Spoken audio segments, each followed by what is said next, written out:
A millionaire patient pretends to be in a coma, but when he hears his nurse's confession, everything changes. The room smelled like antiseptic and old money. Everything was white. White curtains, white bedsheets, white silence. In the center of it all lay a man who hadn't moved in 10 days. His name was Julian Blackwell, 33, heir to one of the oldest luxury hotel empires in the country. A man who once commanded boardrooms now lay still, a thin scar on his temple, the only mark of the crash that had nearly taken his life. Or so the world believed. What they didn't know was this. Julian Blackwell was not in a coma. He was pretending.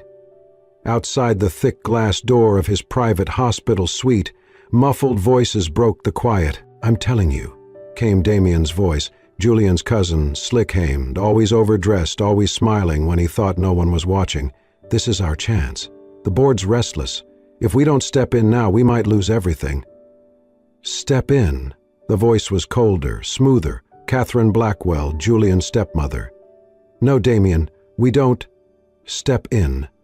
We take control. He's vulnerable. His assets are vulnerable. The board won't wait forever, and neither should we." Damien hesitated.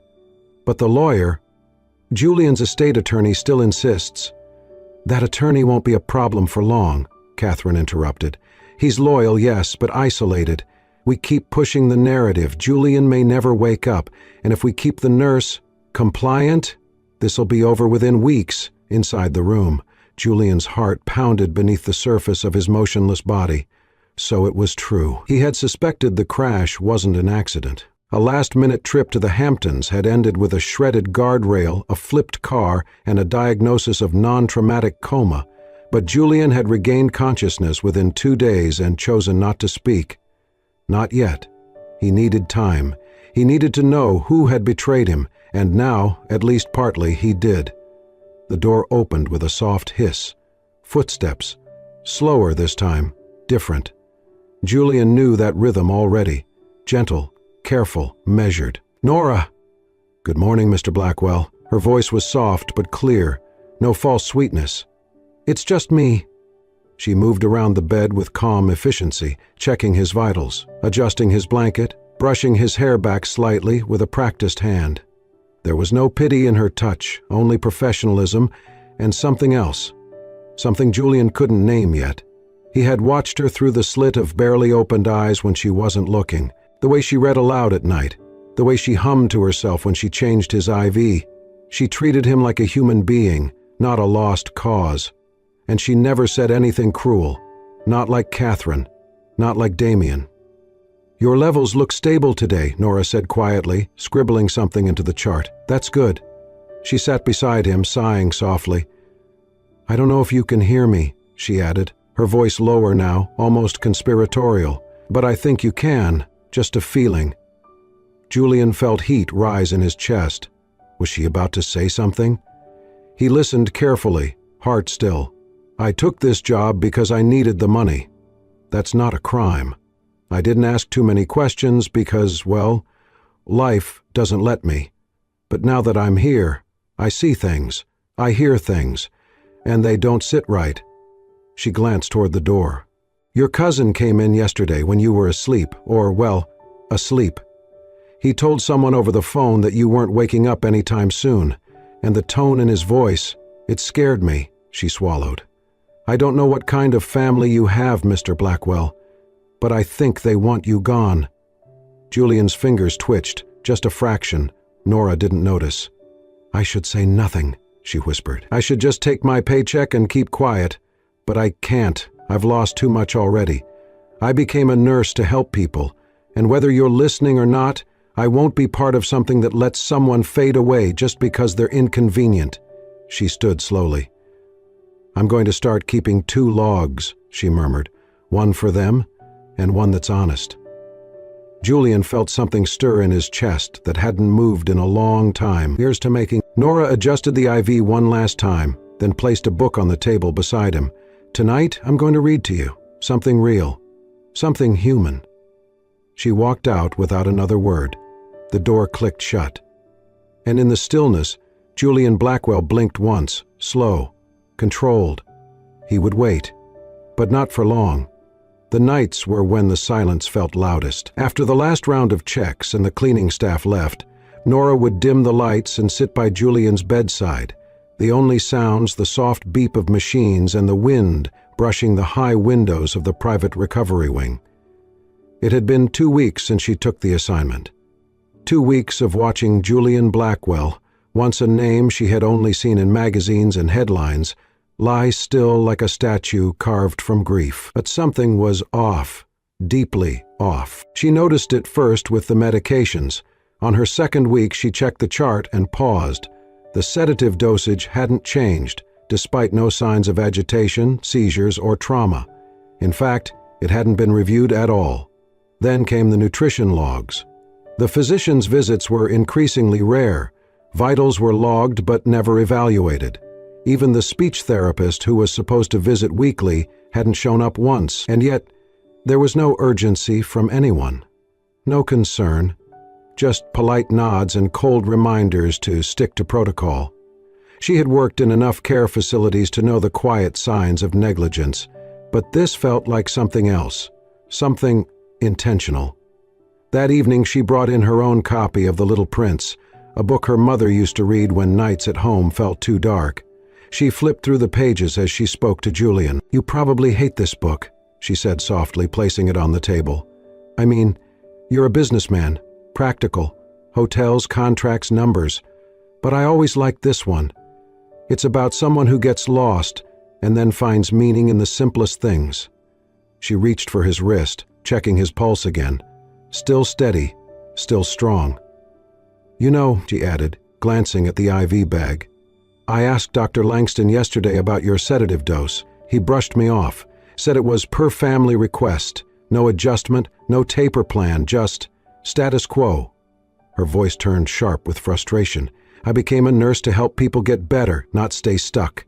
She stood, walked to the window and pressed a hand to the glass. "I don't know who you really are, Julian, but I'm starting to believe you're more awake than anyone wants to admit." Her fingers curled into a fist. "I'm changing your protocol. Not everything, just a little. I know how to do it without raising alarms. And if anyone asks, I'll take the heat." She turned back to him. "But I can't sit by and watch you disappear like this. I've done that before, and I can't do it again." She reached for her notebook and began writing in a second log, one she kept hidden in her locker. A real record of meds, reflex responses, vitals, and her own observations. She didn't notice that Julian's eyes moved slightly beneath their lids. At midnight, she returned with a thermos of chamomile tea and a blanket draped over her shoulders. "I should go home," she whispered, "but I can't sleep anyway." She sat beside him again, pulled out the book and opened to the first chapter, and then, after a moment of stillness, she closed it. Instead, she spoke, not to fill the air, but to empty her heart. "I wasn't supposed to be your nurse, you know," she said. "I was filling in for someone else, emergency call. The original nurse backed out last minute. I didn't ask why." Her voice cracked. "I thought it was fate. Finally, an assignment that paid enough to help me pay off school loans, get my license back. But now..." She leaned forward, elbows on her knees. "I heard Catherine say something. In the hallway. She thought I was on break. She said, we just need to keep him sedated until things are finalized." Damien nodded like it was nothing. Nora paused.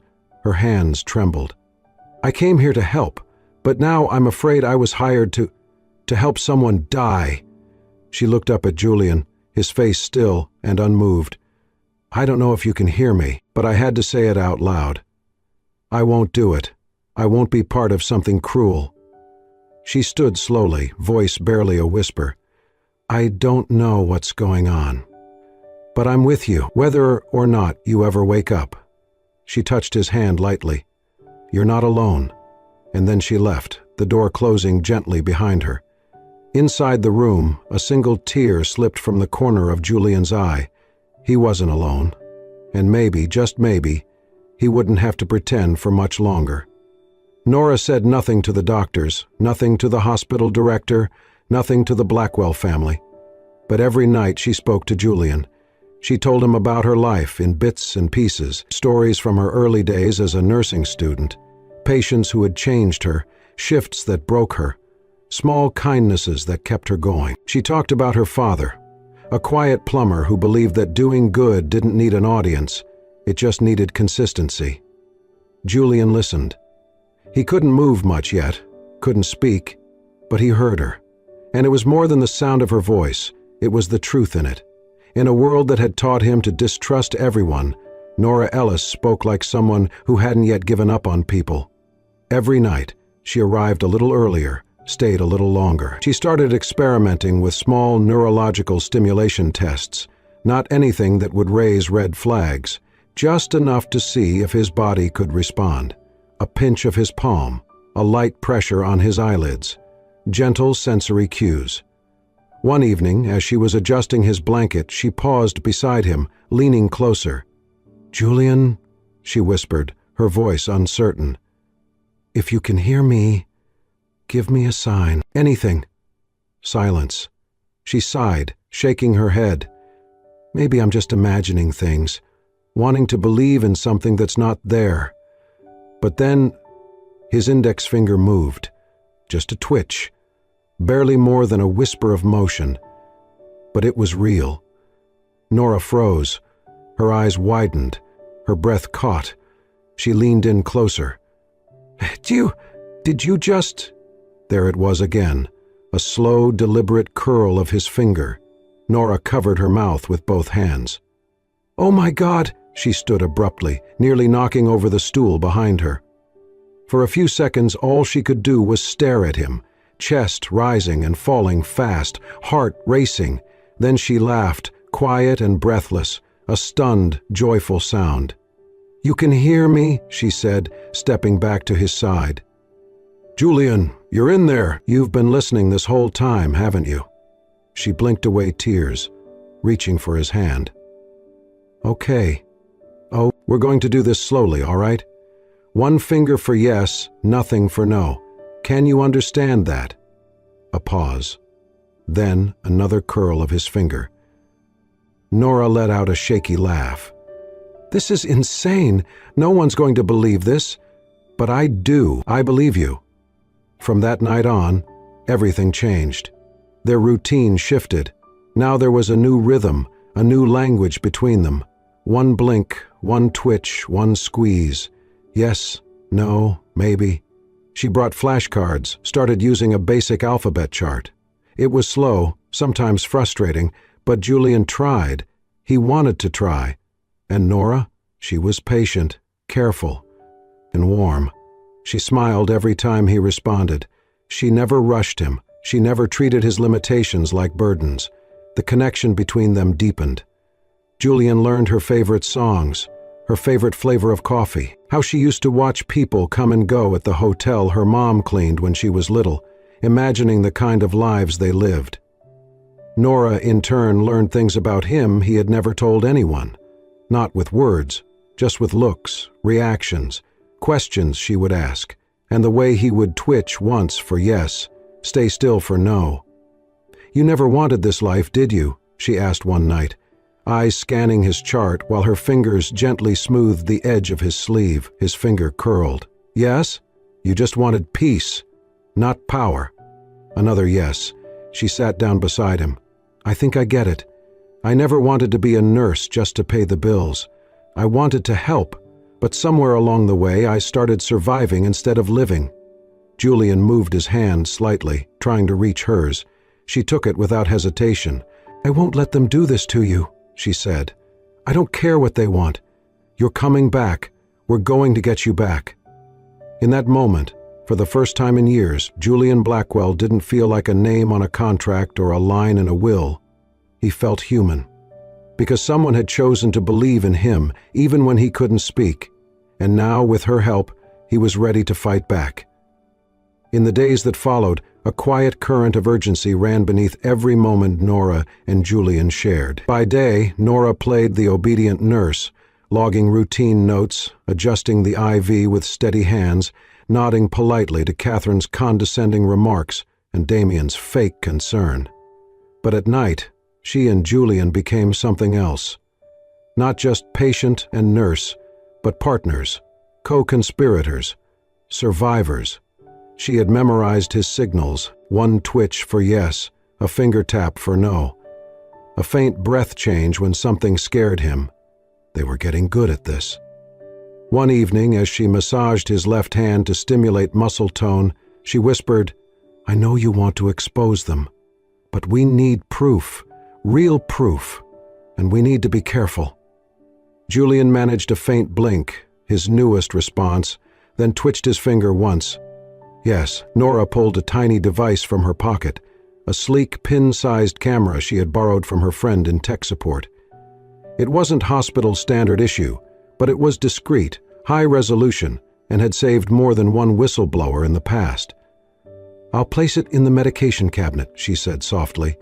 "That's where Damien and Catherine always talk when they think no one's around.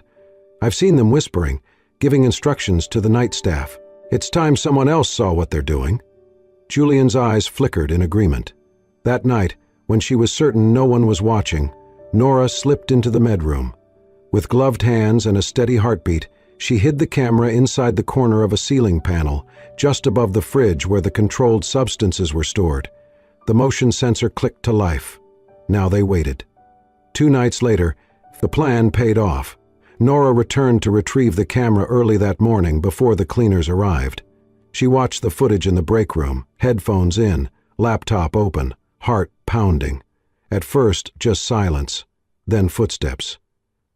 Damien's voice, "She's getting too involved," he muttered. "That nurse, she's not stupid." "Let her ask questions," Catherine replied calmly. "As long as she doesn't start writing reports, we're fine. Besides, we'll be done soon. We give it 2 more weeks, then we file the DNR motion." Nora froze. "Julian has no living will," Damien said. "Won't that raise red flags?" "We'll claim a verbal directive. I've already spoken to the hospital board liaison. They're sympathetic. They want the mess gone." "And the lawyer?" "I'm working on it. He'll be cut out of the next meeting."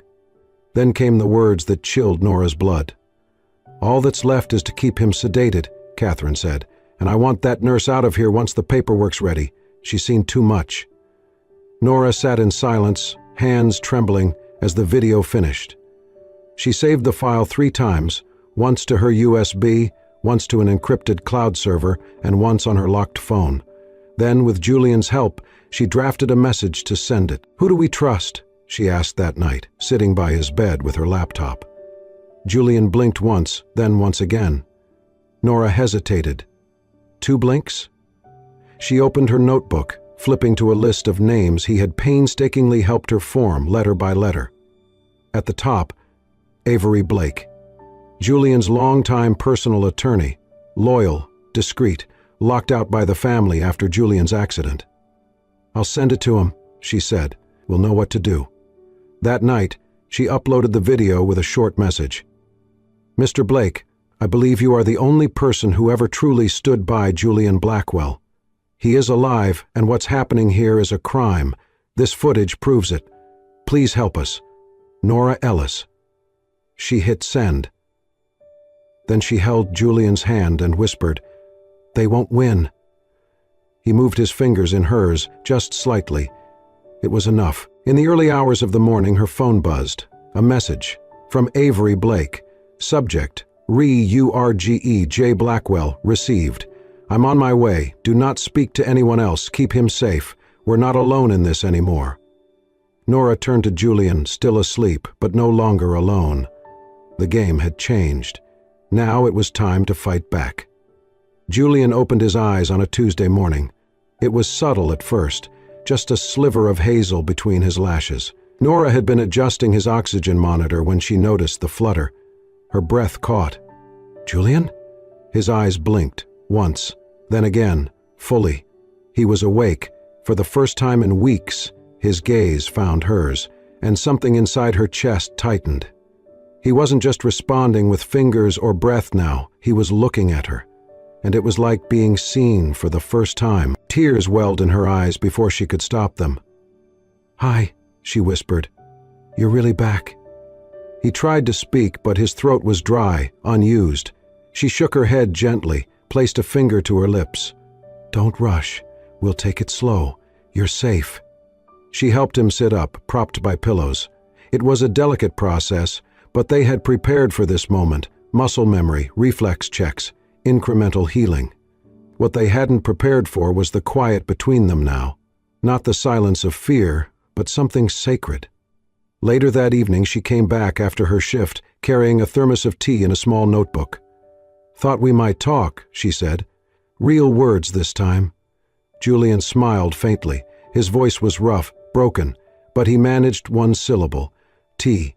She laughed, passing him the cup. They talked in short bursts over the next hour, him mostly listening, nodding, resting. But his eyes never left hers. She told him about the emails with Avery Blake, how he was coming with a legal team, how everything was set in motion. "You'll have control of your estate again," she said, "and justice. You just have to hold on a little longer." Julian didn't answer immediately. Then, softly he rasped, "You held on for me." She nodded, suddenly unable to meet his gaze. A beat passed. The room dimmed around them. Julian's hand reached slowly for hers. "You saved me," he whispered. Nora exhaled sharply, emotion rushing forward like a tide. "I didn't know what I was doing at first," she confessed. "I just knew I couldn't be part of something cruel. But the more I sat here with you, the more I read, the more I talked, She looked down. "I started to care. About the man you are, not the money, not the name. Just you." Julian's eyes softened. "Nora," she shook her head, blinking fast. "I know it's not professional. I know I'm not supposed to say this. But I think I'm falling for you. And I hate that it's at the worst possible time." Her voice cracked. "You've been through hell. You don't need someone like me complicating things." Julian's grip on her hand tightened ever so slightly. "You're the only thing that's made any of this make sense." Nora's breath caught. He smiled, weak but real. "You didn't complicate anything. You brought me back." She wiped at her eyes with the sleeve of her cardigan, laughing softly through the tears. "This is insane," she said. "I'm crying over my patient." "I'm not your patient," he whispered. "Not anymore." Silence fell between them again, but it was warm now, like a held breath between two people who knew something had changed. Outside, the wind stirred the trees, and the city hummed beyond the hospital walls. Inside, Julian and Nora sat hand in hand, not yet lovers, not quite healed, but no longer afraid to feel. The war wasn't over, but they had each other now, and that was the start of something neither of them could name, but neither wanted to let go. The sun rose over the city like a silent promise. Inside Julian's penthouse suite at the private hospital, Nora helped him into a tailored gray suit, the first real clothes he had worn in weeks. He was still weak, moving slowly, but his eyes were sharper than they had ever been. "You're sure about this?" Nora asked as she buttoned the cuffs of his shirt. Julian nodded. "I won't hide anymore." Avery Blake arrived precisely at 9 a.m. with 2 assistants and a rolling briefcase full of sealed documents. "The press conference is set for 10. The hospital's boardroom is secure. Damien and Catherine will be there." Julian leaned back in his chair, fingers laced in front of him. "Then let's give them a show." The boardroom was full. Hospital executives, family members, a few well-dressed reporters who had been promised an exclusive on the fate of the Blackwell Empire. Catherine stood at the head of the room, a vision of composed confidence in a cream blazer. Damien just behind her, his smirk barely hidden. "Thank you all for coming," she began smoothly. "As you know, our family has faced an unspeakable hardship with Julian's tragic condition. Today, we'd like to discuss the transfer of temporary executive control." The double doors swung open. All eyes turned, and Julian Blackwell walked in, supported only slightly by a cane, dressed in the unmistakable dignity of someone who had faced death and won. Gasps filled the room. Cameras clicked. Damien turned white. Catherine froze. Julian didn't say a word until he reached the center of the room. Then he laid one hand flat on the table and looked directly at his stepmother. "I see you started without me." You're awake," Catherine stammered. This is how— Julian raised a hand. Save it. He turned to the reporters. I've been conscious for several weeks now. I was in a coma briefly, yes, but when I woke up I realized something was wrong, very wrong. Avery stepped forward, opened the briefcase and pulled out a small tablet. Julian nodded to Nora, who stood quietly at the back of the room, unnoticed until now. He met her eyes for a split second, enough to ground him. Then he pressed play, the room filled with the voices of Damien and Catherine. We just need to keep him sedated. He won't be a problem much longer. We file the DNR once she's out of the picture. Gasps, murmurs. One executive stood, another sat down with a hand over his mouth. Damien tried to speak. That's taken out of context, Julian's voice cut through like a blade. You tried to erase me, and you almost succeeded. If it hadn't been for one person— He turned to Nora. I wouldn't be here. Nora froze as the room turned toward her. Julian continued. While everyone else was planning their next move, she stayed. She cared. She saved me. Catherine narrowed her eyes. You fell for the nurse? Julian looked at her coldly. No, I chose her, just like she chose not to be complicit in your crime. The board members began murmuring among themselves. Avery took over, announcing pending charges, formal investigations, and the reinstatement of Julian's full authority. Catherine and Damien left the room in silence, their legacy crumbling behind them. Outside the boardroom, away from the chaos, Julian leaned against the wall, breathing heavily. Nora rushed to his side. You did it, she whispered. We did it, he corrected. She hesitated, looking around. Everyone saw. Everyone knows now. He reached for her hand. Good, he said quietly, because I want the world to know who saved me, and who I want to be beside me from now on. She looked at him, eyes full. Julian. But there were no more words needed, not now, because the truth was out, and they were finally free to live it. Nora didn't stay for the applause. She slipped away the moment the boardroom erupted in whispers and camera flashes, ducking through a side door and out into the cold afternoon air. Her hands shook as she pressed the elevator button, chest tight with something more complicated than fear. Julian had survived. He had won.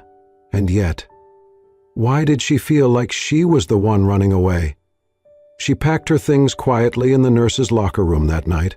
Her thermos, the book she used to read aloud, and, most importantly, the little leather-bound notebook where she had kept every whispered observation, every question, every confession she had ever spoken when she thought Julian was asleep. She knew her time here was over. She couldn't stay, not when the entire world had watched him name her, not when headlines were already spinning her into a modern Florence Nightingale or a gold-digging scandal. She wasn't either. She was just tired and in love and unsure of what to do with both. She was locking the door when she heard the elevator ding behind her. Nora? She turned. Julian stood there. No cane this time. A little steadier on his feet. A winter coat over his suit. His eyes were tired but locked on hers. She inhaled sharply. You shouldn't be walking around alone. I'm not, he said. I came to find you. She looked down. I was just leaving. I know. He stepped closer. That's why I had to come now. He reached into his coat and pulled out the notebook. She froze. You left this, he said. You didn't think I'd let it go unread, did you? Nora's cheeks flushed. That wasn't meant for anyone, he finished gently. I know. He opened it to a page near the middle. I read this part 5 times, he said. The night you said you were falling for me, and you hated it. Because you were scared. Because you thought I'd see you differently. He closed the notebook and looked up. I don't. She stared at him. I didn't fall for the nurse, he said. I fell for the person who sat beside me when I was more ghost than man. The person who chose to believe I was worth saving, even when she thought no one would ever know. Her eyes brimmed. Julian. He stepped forward, voice low and certain. I've had a lifetime of people loving me for my name, my money, my power. You were the first one to love me without any of that." She shook her head. "I didn't mean t—" "I know," he interrupted, "but I did." Silence. Tender. Fragile. Then, softly, he asked, "Will you come back with me? Not to the hospital, not as a nurse, just as yourself." She let out a breath she hadn't realized she was holding. "And if I say yes?" "I'll spend the rest of my life proving that you made the right choice." Her lips trembled. "Okay," she whispered.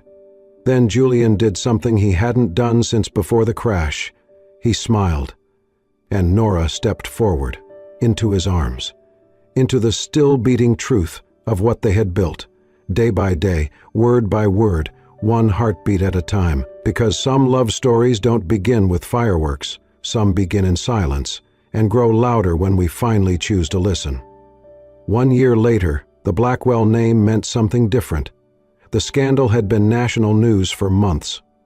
Julian had chosen to stay mostly quiet after the public revelation, letting the evidence and the law speak for itself. The video, the forged documents, and the witness testimony were enough. Catherine Blackwell, once the poised and pristine matriarch of the empire, now sat behind bars in a federal women's prison in upstate New York. The charges: conspiracy to commit attempted manslaughter, attempted medical fraud, obstruction of care. Damien, less careful, more arrogant, had been even easier to prosecute. His emails with private doctors, financial manipulation of Blackwell Hotel's shares, and his own recorded threats had sealed his fate. 15 years without parole. Their names were no longer whispered at black-tie galas or seen on luxury sponsorships. They were footnotes in a story that had turned toward healing. Julian had made sweeping changes. He stepped back from daily operations of the Blackwell hotels and instead devoted himself to something new: the Nora Ellis Foundation, a nonprofit focused on protecting vulnerable patients from medical abuse and supporting whistleblowers in the healthcare system. Nora had resisted the name at first, embarrassed and shy, but Julian insisted. "You gave me back my life," he told her. "Now we help give others theirs." They opened their first pilot program in the very hospital where Julian had been kept. The irony wasn't lost on either of them. But the building felt different now, warmer, brighter. Not just because of the sunlight that streamed through the newly uncovered windows, but because of what they had built inside. The desert retreat was Nora's idea. It wasn't a spa or a resort, just a quiet house tucked into the canyons of New Mexico, far from the city, far from legacy, far from boardrooms and betrayal. They went there every few months. No cell phones, no press, just Nora, Julian, and peace. One evening, as the sun melted into the horizon and the sky burned gold, they hiked up a narrow trail behind the house. Nora laughed as Julian pretended to be out of breath. "You own hotels in 5 countries," she teased. "And you're winded after 15 minutes of walking." "I almost died," he grinned. "Cut me some slack." At the top of the trail was a flat overlook that stretched for miles. Julian reached into his coat. Nora turned just as he knelt down, her breath catching. The ring was simple, a band of rose gold wrapped around a smooth stone of desert jasper, polished but not cut, warm and natural, like her. "I wanted to propose somewhere quiet," he said. "Somewhere like the place where I found myself again, where I found you." Tears welled in her eyes. He held the ring out. "Nora Ellis, you didn't just save me. You saved everything. My life, my name, my hope. Will you marry me? Not the millionaire, not the patient, but just me." She dropped to her knees and wrapped her arms around him. "Yes," she whispered. "Always yes." They married in a garden behind the first foundation clinic. No press, no cameras, just family, chosen family, and the people they had helped. At the end of the ceremony, Nora looked out at the crowd and spotted something that made her heart stutter. A young girl in scrubs, holding hands with an older woman, smiling through tears. That girl had once emailed the foundation with a single sentence: "I'm scared to speak, but I think something's wrong in my hospital." Now she was applying to nursing school. because of Nora, because of Julian, because of love that hadn't come from perfection, but from persistence. That night, as they sat on a wooden bench, Julian held Nora's hand and looked out across the courtyard, where laughter echoed beneath lanterns strung from tree to tree. He leaned his head against hers. "Do you think they'll ever forget what happened?" She smiled. "Maybe." He turned to her. "Do you want them to?" "No," she said. "Not if it reminds them that good people still exist, that truth can win, that love can outlast betrayal." Julian kissed her forehead, and as the stars blinked awake overhead, they sat together, not as survivors, not as headlines, not as heirs or heroes, just as two people, finally whole, finally free, finally home. Sometimes healing begins in silence. Sometimes love begins with trust. And sometimes the bravest thing you can do is believe in someone when the whole world has already walked away. Julian and Nora's story reminds us that no amount of power, wealth, or betrayal can outshine the quiet strength of compassion. That truth, no matter how deeply buried, can rise again, carried by those who dare to care. If this story moved your heart, inspired your soul, or reminded you of the power of forgiveness, please like this video, leave a comment, and most importantly, subscribe to Soul Stirring Stories for more heartfelt, emotional journeys just like this one. Here, we tell stories that heal, stories that uplift, and stories that remind us what it truly means to be human. Thank you for watching. And remember, even in the quiet, love speaks.